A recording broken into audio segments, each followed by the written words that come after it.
Morning, selamat pagi semua. Saya nak adakan satu kenyataan tentang apa yang berlaku pada 30 hari bulan Ogos sebelum satu hari merdeka, di mana di negeri Selangor kita telah adakan march past dan juga meraihkan merdeka untuk negeri Selangor. Polis patutnya tidak terlibat di dalam permainan politik UMNO Barisan Nasional. Kerja negeri Selangor melahirkan rasa kecewa dengan sikap polis kerana menghilangkan diri mereka dalam menjaga keselamatan orang ramai dan pemimpin-pemimpin kerajaan negeri, adun-adun serta ketua-ketua jabatan agensi kerajaan semasa sambutan merdeka peringkat negeri Selangor yang diadakan pada 30 Ogos 2012 yang lalu.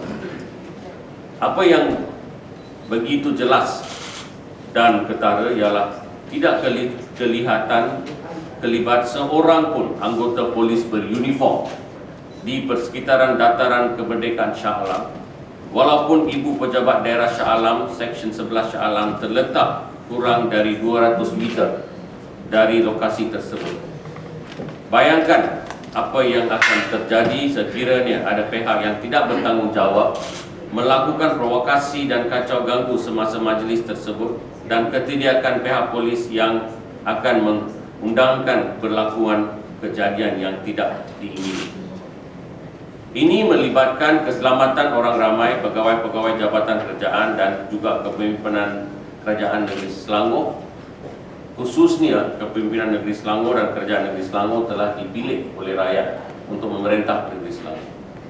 Dan kalau polis tak bertanggungjawab, if the police doesn't recognize the government of the day when it's elected by people in a democratic process, then the police have to answer to the people as to who their masters are and what is their modus operandi in the future as far as security is concerned in the state. Kita mahu pihak polis bertindak secara profesional berdasarkan niat tegas, adil dan berhemah, dan bukannya hanya bertugas sekira program keramaian tersebut hanya terlibat pemimpin UMNO Barisan Nasional dan program-program pemimpin pusat kerajaan persekutuan sahaja. Dalam hal-hal melibatkan isu keselamatan orang ramai, kita sarankan agar pihak polis berlaku adil dengan menghormati prinsipal kerajaan demokrasi yang dipilih rakyat, government of the day, dengan menjalankan tugas tanpa berbelak bagi demi menjaga keselamatan dan kesejahteraan awam secara jujur dan berhemah. Kerajaan negeri juga sangat berduka cita apabila pihak polis dan Angkatan Tentera Malaysia menarik diri di saat-saat akhir dari menyertai perbarisan dalam sambutan Hari Kemerdekaan pada malam tersebut. We were informed that the police are going to withdraw from the march past on Wednesday after they came to know about the change in our plans. But from the beginning, it was an occasion of celebration where all party leaders in Pakatan Rakyat were invited for this parade, including Saudara Anwar Ibrahim, Lim Kit Siang, Saudara Tuan Haji Hadi Awang were all invited. Tuan Lim Kit Siang and Haji Hadi Awang could not attend the function because they already had pre-arranged functions at other places and they had to be there. And Saudara Anwar Ibrahim was invited.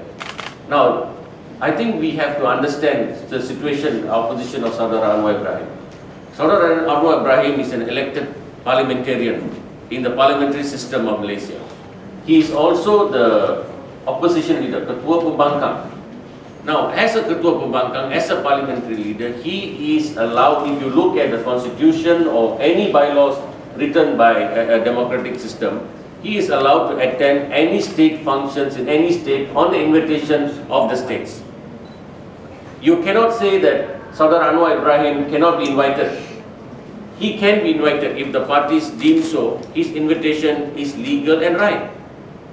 And that is what Selangor state government did, and he is also the economic advisor of the state.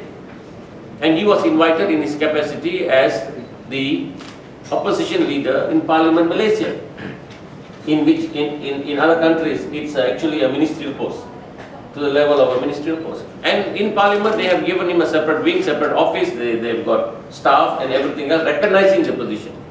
So I don't see why there is a query now to say why Selangor invited Dato Sri Anwar Ibrahim for this Merdeka function, or even allowed him to speak. I think that is the right. Democratically, the Pakatan Rakyat government chosen by the people of Selangor have the right to invite personalities for a function that is celebrating Merdeka as a whole. And I think there is no query about this. But it is mischievous on certain people, especially UMNO leaders, to involve the palace in this issue. From the starting on-go, the whole program was organized by the State Secretariat, under the leadership of the State Secretary. Dr. Kushrin is purely responsible for the whole program, invitations, and also the details of the programs. And every year we have held this program. It is not just we held it this year.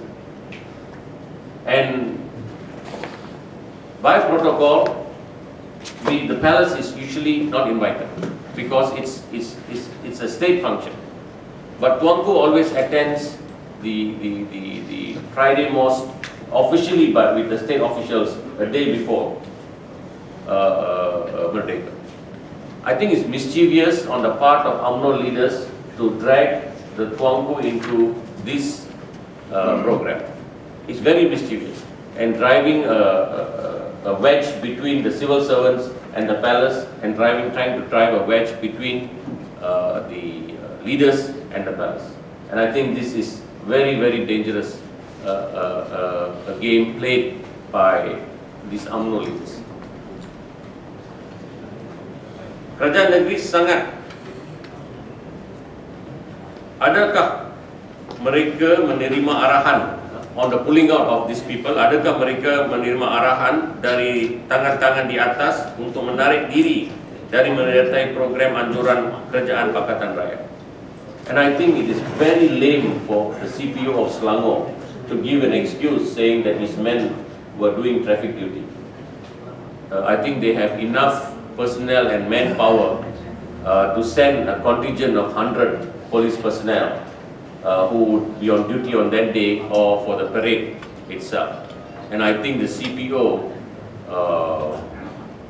owes an apology to the Menteri Besar of Selangor for what they have done and how they have degraded themselves for this Merdeka March Past on 30th August at Dataran Shah Alam.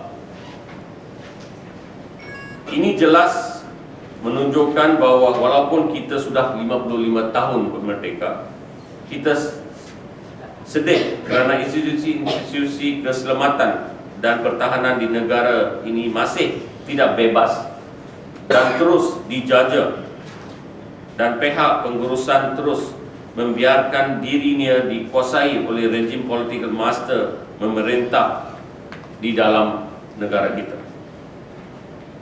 So, ladies and gentlemen, I would like to set the facts straight here and to stop this onslaught by certain personalities in the press, which is continuously now for the past 3-4 days just because they own the press.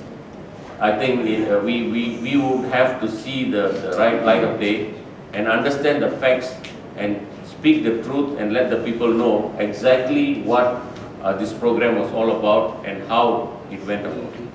No one offended anybody in that sense or in any intention to bring down any institution. It was done by the state government on behalf of the people of Selangor.